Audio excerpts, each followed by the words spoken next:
Hi, welcome to the first ArthurSolutions sit-down interview. Over here, we believe in the Socratic tradition of inquisitive thinking, critical thinking, empathetic dialogue, and open discussion. Today, we're going to talk about a topic which has gripped the world over the past couple of months: vaccines, viruses, and pandemics, with a particular focus on the first one.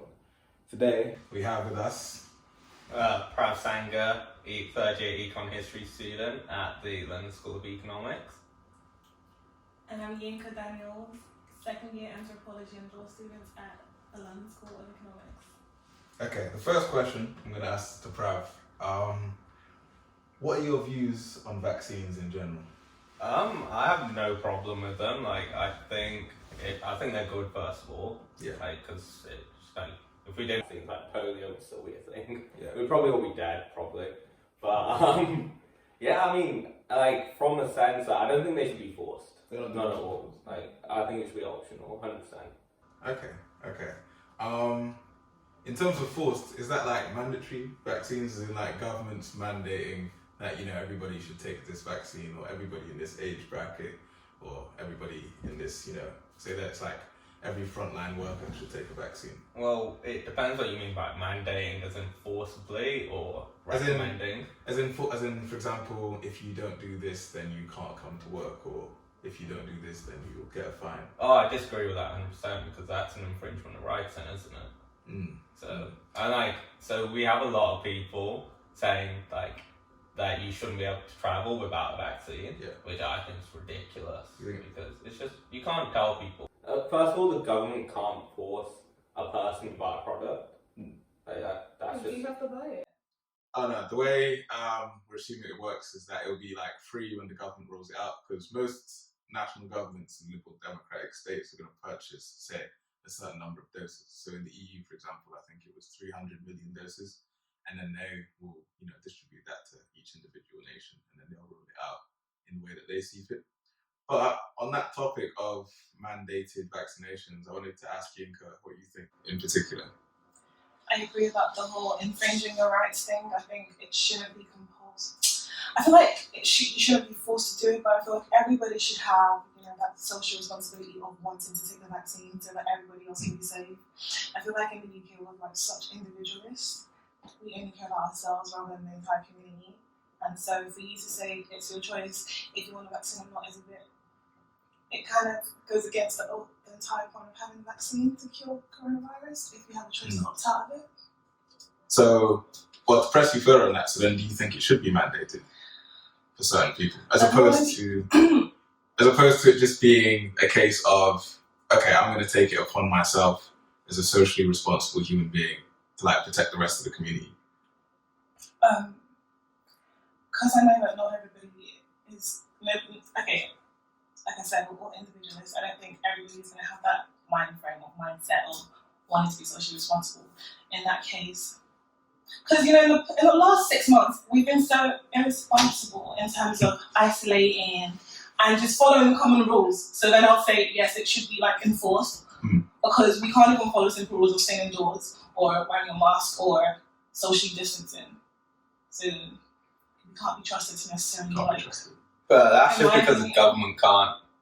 This is my whole point. Yeah, the government can't enforce social distancing right now. Yeah, no, that's very different. Yeah, in this case, because it's privately made, the vaccine, I don't think the government can mess it up too much. They just got to buy the doses, figure out how to store it in the appropriate storage, because it needs to be stored at -80.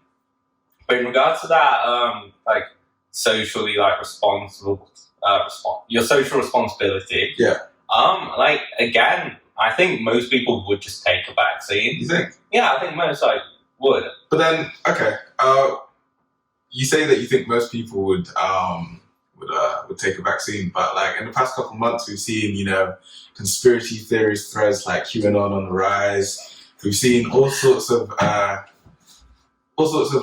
misinformation and the distribution of the kind of information which makes people more wary of vaccines, which makes people more willing to be skeptical about some things but not others. So they might be skeptical about, say, a vaccine, its effectiveness, how safe it is, but not necessarily question that same premise or that same line of reasoning. So then, based off of that, do you still think, I mean, you can go on, like, say, a Telegraph YouTube video and find the like to dislike ratio, or find the comments on, like, some YouTube video. You find, like, loads of people who are perhaps genuinely, like, worried or concerned about their health and safety and the health and safety of others. But those people, there's obviously a substantial amount of them. Do you still think that they will take it upon themselves to also take a vaccine? Since, as we know, the vaccine only works if, a certain number of people take the vaccine and develop, that immunity for however long. So here's the interesting thing. So as far as I know, it has a 90% success rate. I mean, with the Pfizer coronavirus vaccine. Yeah. So if you take it yourself, you should have a 90% immunity chance from receiving it. Like, if somebody coughs on you, you should be fine. You should be fine. Yeah. So again, that I don't really see how that would be an issue then, because if you're vulnerable yourself and you get this vaccine, if someone does cough on you, it doesn't matter if they take the vaccine. Yeah, but then we're still talking about a situation where we're talking about a significant number of people. Like, I think it's upwards of 70, 80% of the population would have to take the vaccine for it to be effective. Well, I disagree, actually, because if we look at young people, we don't need the vaccine. You don't think so? We don't need it yet. Like, we're still young in it, so. That's a contentious issue, because I'd have to challenge the premise that just because, we're young, and when you look at the death rate, say, for coronavirus, statistically speaking, it affects us less than, say, somebody who's 50 years old, or somebody who's, got underlying health conditions and is, like, elderly. But at the same time, there's many, many young people who have underlying health conditions that they don't know about, or they will, or perhaps just even genetically, they might have a vulnerability to the particular effects of a coronavirus. There might be a particular strain of the coronavirus that affects them worse than, like, others. So would you still say, considering that they should still, that we don't need a vaccine for younger people?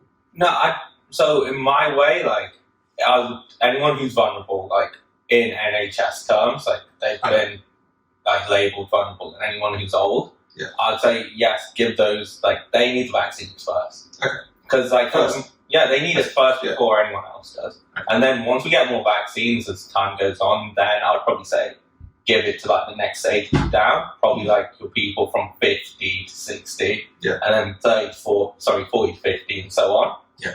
So we can, like, get to herd immunity, like, quicker that way, but also we'll be stopping the deaths first thing by having those vaccines, because we'll slow the death rate very quickly, and you don't. So at the moment, we want to kind of, like, negate the death rate more so than the cases. Yeah. In my opinion, anyway. Don't know what you guys would say to that. I agree. As in, deaths first and then cases after, because, say, 50 young people getting coronavirus is, less, statistically speaking, it's less dangerous than 20 people over age 80 getting the coronavirus. On to the next question. I'd ask both of you, how far do you think your views on vaccines, on government mandate, and stuff like that is influenced by the things you see governments doing and performing, or things that you think an ideal government would do, or would do in a particular situation? You're going to have to give an example. Oh, so say for, like, take the Iraq War, for example. That's an example of decision making made by government, in which case it wasn't ideal, it wasn't the best, it wasn't sensible, and that's influenced the whole generation of people's thinking on how governments should act. And so I'm wondering, to what degree do you think your own views about how governments should react to, the virus or to delivering vaccines are influenced by what you've seen governments do, or by what you think governments ought to do? I'll let you go first on this one. Oh, okay. I think, again, because this is private vaccination, private firm doing it, I'm not actually worried, because essentially we're just paying the government to order the samples for us. Yeah. They can't mess it up in that sense. But so in this kind of, like, specific scenario, I'm not, like, too bothered about it. But in other kind of stuff, like I have watched what government, like whether you watch Parliament, BBC News, and just see how they do things in general. And the more I watch them, like the more I just dislike the government. I see. And that doesn't mean I'm necessarily like untrusting of the government in some cases. Yeah. But it does like it just makes me not like them. And like you can trust somebody and not like them. Do you get what I mean? Yeah. Yinka, do you have any thoughts? Oh, okay. So the question is basically in what you think about this like coronavirus pandemic, about the vaccine and how it should be delivered. Do you think the way you think about it is based on what you've seen the government do in the past, or is it based on what you hope an ideal government would do for its citizens? In terms of how I feel about the vaccine now. Yeah. Let's just let the government come on. Yeah. No. This is an open. I promise there's no sniper aiming at your head right now. You can speak freely. I think my idea. No, I can't. Not based on what the government has done in the past. I see. And ideally, I would expect the government to handle the provision of the vaccine more carefully, but I'm not very confident at the moment that will be done well. So that's a good point, actually. Everything's been just all over the place. It's just been all over the place. Like, it's unserious. I can't trust. I'm a bit apprehensive. Ooh, would you say that apprehensiveness influences? Okay, say the government did mandate a vaccine. Is that behaviour that you've seen, that erratic behaviour that you've seen from the government in the past, would you say that influences how you would perceive a mandatory vaccine a lot? I think it would be shocking for them to even open their mouths and say mandatory, because in terms of how they've dealt with the entire outbreak, it's been like all over the place. Like one day, lockdown next week. There is no assurance. There is no clarity. They're not even sure what they know and what they don't know, what they think and what they don't think. So how can I be sure that they know that this will work? Or how can I be sure that? How can they tell me to do this when they don't even know what's going to happen next week? If they're going to tell me to stay in my house again? I see. Okay, that leads me to two questions. Based on the fact that we know, or like it's perceived at least by many people, that the government is confused in its messaging and its way it goes about things, would you be sympathetic and empathetic towards somebody who, once like the vaccine is mandated for them, they're a vulnerable person, they should take it to protect their lives and say other people in their care home or in their community's lives?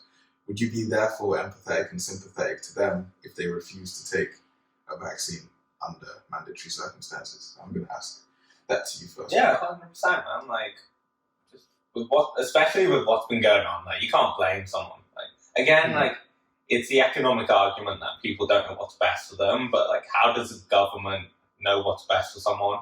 Just because you have a group of people together doesn't mean, who are making decisions, doesn't mean they know what's best for the people of the market. And this is like, in economic theory, this is always assumed that the external observer knows everything. And I think that's a terrible theory. The people with like, who are actually like, on the ground. Yeah, the people who are like living their lives know how to deal with their lives. I think personally a lot of it is structural, like they might not have the income, etc. But a lot of it is also an agency issue. Yeah. So in regards to like Corona, like not taking a vaccine, like they would have watched this and like. So if we look at Rishi Sunak's Eat Out to help out, that's help only restaurants and like the surrounding sectors. But then you've got people who are in the entertainment industry, like theatre, and they've just been forgotten about. So, and it's like, so it's that kind of thing, and people like, when you can understand why. Yeah, you can understand it, but it's the question, would you be sympathetic? Because, for example, I personally am sympathetic to anyone who doesn't want to take a vaccine. Just in general, like, regardless of like, don't get me wrong, what's that? I know. Yeah, like regardless of like whether it's a coronavirus one or a vaccine, like I understand why people don't do it. Yeah. That doesn't mean I don't think they're stupid. Yeah.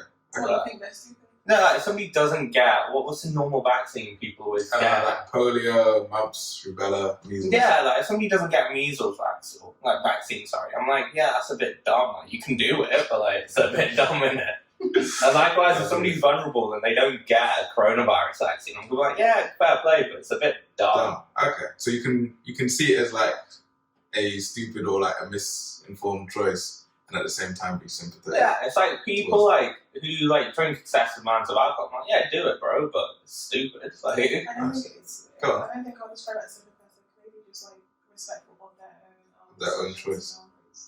Okay.